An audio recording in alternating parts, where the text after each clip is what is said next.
Hey everyone, it's Adam, your friend in rideshare. There's a shot of me playing the piano in Santa Barbara while I was taking a break from driving. And this video, just so you know what I look like, this video we're going to go over what I've learned after 3,000 rides between Lyft and Uber. So just to prove to you I am what I'm talking about here, you can see Uber's got this 2014 tax information. I got started a long time ago, actually before October, according to Lyft. It should go back further, but I got started in May, in early June of 2014. So going on 18 months now, we're going to cover everything from drunk passengers to what's better, Uber or Lyft, and why, how to do referrals, how to handle your taxes, and all that good stuff.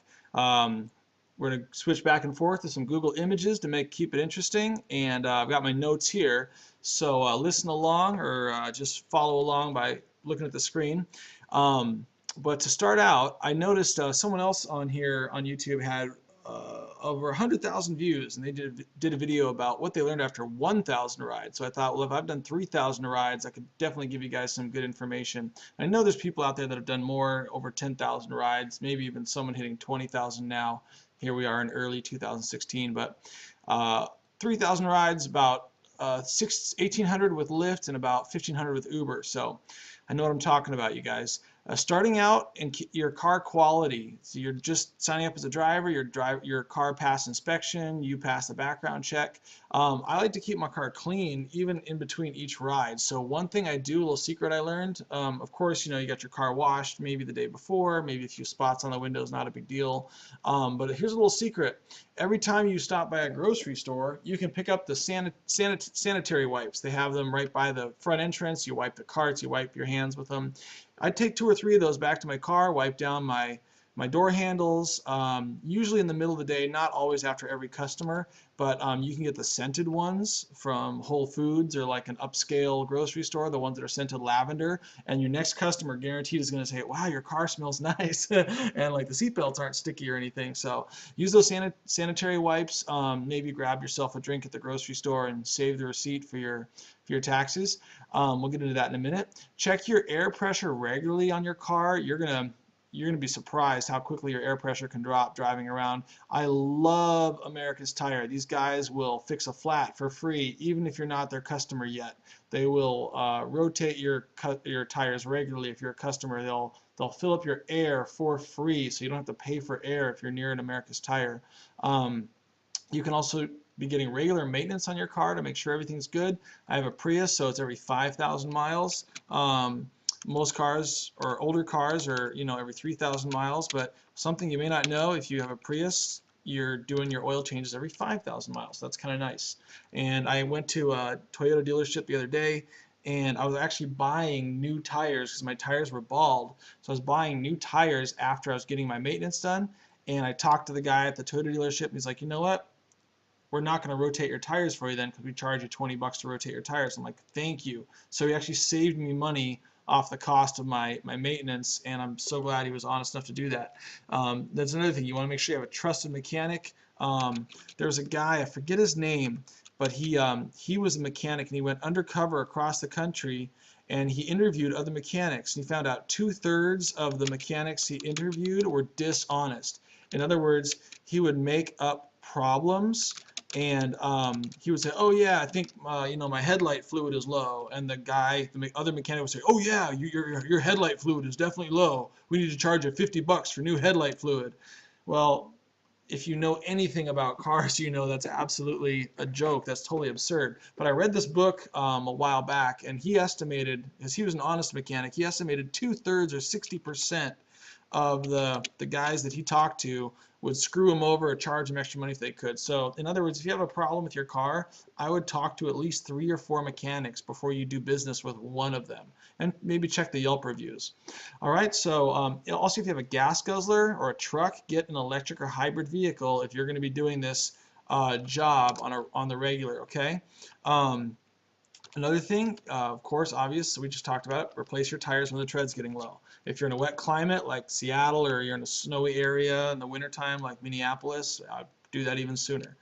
Now for your personal quality, I would start your day, if you're starting from home, you got your app turned on, you're dressed and ready to go, you've had breakfast or whatever, your lunch, I would have your car pointed out the driveway, ready to go, you got your waters in there, you got a full tank of gas, and then you just have your app on, maybe you're watching TV, you're checking Facebook, your app is on, you get the ping, you can jump out the door, get in the car, you haven't lost more than 20 seconds.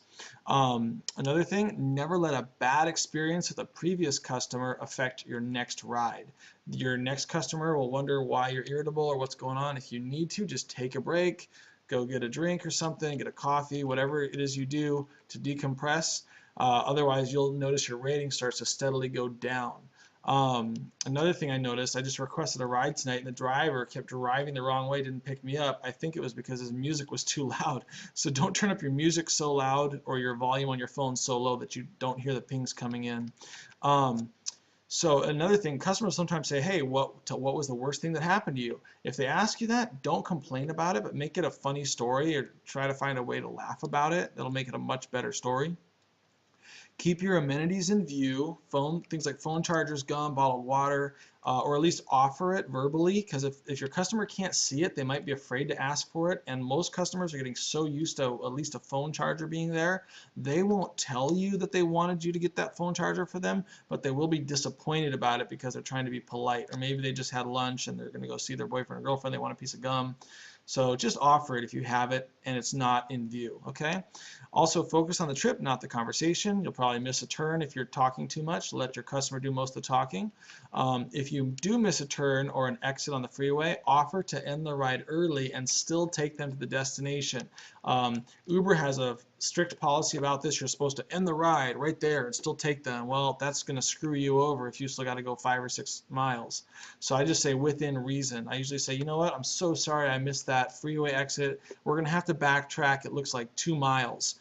How about this? Once we get off the freeway, I noticed your house is 2 miles away from the freeway exit. How about I'll end the ride as soon as we get off that freeway exit? Would that be fair? And I'll still take you to your house. They say, oh yeah, that's fair, no problem. They're still going to be a little probably irked that they're losing 5 minutes of their time, but they'll be grateful that you were honest about it. Never ask your customer if you can take a restroom break during the ride unless they're also doing the same. You know, go into a store, they're shopping, say, hey, do you mind if I just use the restroom? I'll be less than a minute or two. Never start your job with an empty tank. You might want to use the Gas Buddy app to earn. You can actually win free gas using that app. It's a free app. You just report the gas prices as you go about your day. And a lot of other drivers I notice are using that now. To capitalize on business, if you live in a remote area, just go down to where it's busy. If you probably know this already, find a venue like a movie theater or a mall and just wait for the rides to trickle in, unless you just want to chill at your house and wait for someone in your neighborhood to request you.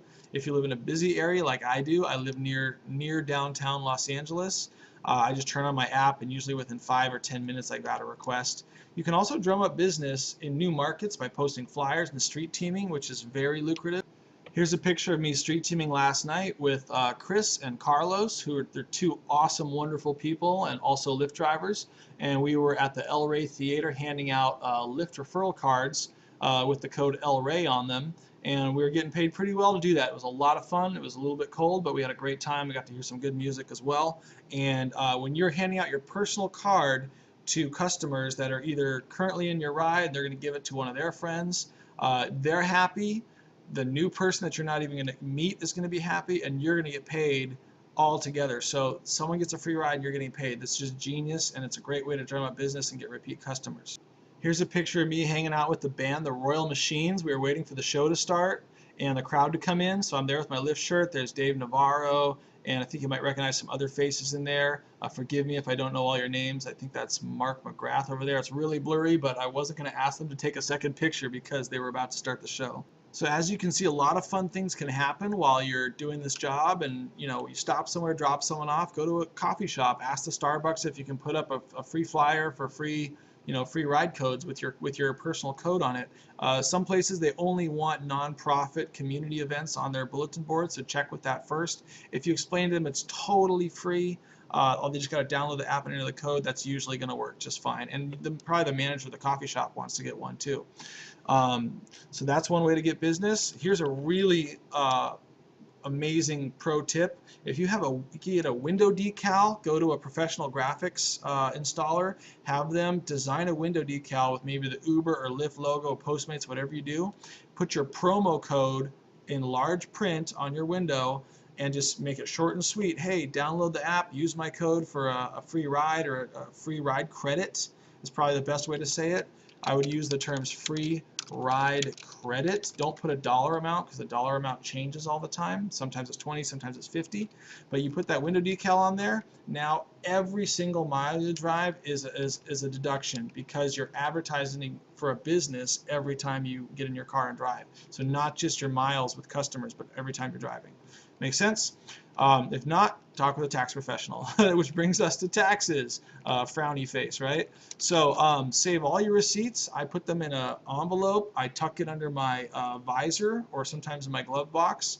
And then when it gets full, I bring it into my house, and I start inputting the data on this little app called SherpaShare. Let's take a look at SherpaShare. This is an amazing free software you log into from any place where you have internet access, and you can see what your expenses are by inputting those manually, and you can see your earnings automatically, as SherpaShare will take a copy of the email, your daily email breakdown from Uber or Lyft, and they'll input that data for you. So it's all here on a spreadsheet, nice and simple, and did I mention it's free to sign up. You can also see things like city metrics, like what parts of your city are busy, what other drivers are doing. It looks like they need to do a little update here. Oh, there it goes. So I can see what's going on with me compared to other people. It's really a wonderful resource. This was designed by Ryder Pierce and one of his friends.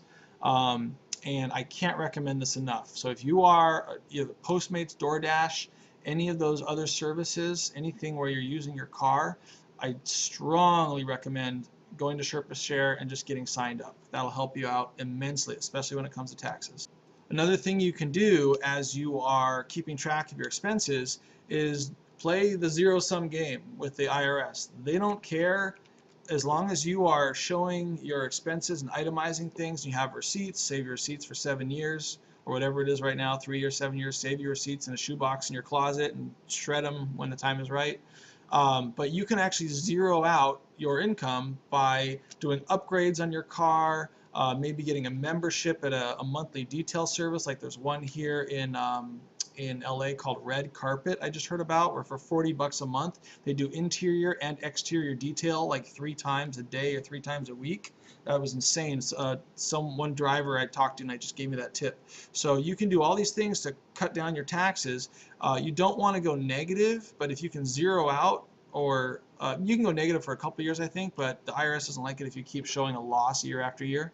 But if you can get close to zero by just doing things like buy new rims, buy nice new tires. If you made a lot of money, maybe do a down payment on a new car, and you just keep that money in circulation, which keeps the economy happy. And then you play that zero out game, and SherpaShare will actually help you do that. You can see what your estimated taxes are going to be and how much money you made. And I actually paid 0 in taxes last year because thankfully I bought a new car, put a down payment. I used that whole car for my business, like more than 90% of the time, so that worked out pretty well for me. Okay, avoiding bad customers. Number 1, never overfill your car. You'll get college students that want to put 6 or 7 people in a 5-seater car. The last 2 times I've had requests to do this, the last 3 times actually, I drove by at least 1 police officer. One time it was in Hollywood. They wanted to put 5 people in my car. After I left, I drove past 3 or 4 cops. Thankfully, they didn't bother me, and I took the risk because the girls were extremely pretty, and I'm a guy, and I'm susceptible to that. But since then, I haven't done it. And I actually had one guy who was a businessman. He was an investor in Uber. And he said, can I put 5 people in your car? I said, no, you're an investor in Uber. You should know better, but I'll do 2 trips. Because I was the only driver around. So I took 2 of them, and then I took 3 of them, and he was totally okay with that. And sure enough, I drove right past a police officer who had his utility light shining right through my window. And he could see that we had a full house, but it wasn't illegally overfilling my car. So it's just like Murphy's Law. When you don't think it's going to happen, it'll happen to you. So here's some things you can say if somebody wants to squeeze in too many people. The number 1 thing you should be able to say is, it's my job on the line. Why would you put me at risk? Please don't do that. Or I wouldn't come to your job and ask you to break the rules or break the law. And if that doesn't work, just say, you know what, you guys, if we have an accident, the insurance will not cover us or any of your friends that are in the car here because we're breaking the law by having too many people. And it'll be all on you, the driver. You'll be the one getting sued. And the people will probably understand at that point, yeah, like I don't want my friends to be, their lives to be in danger.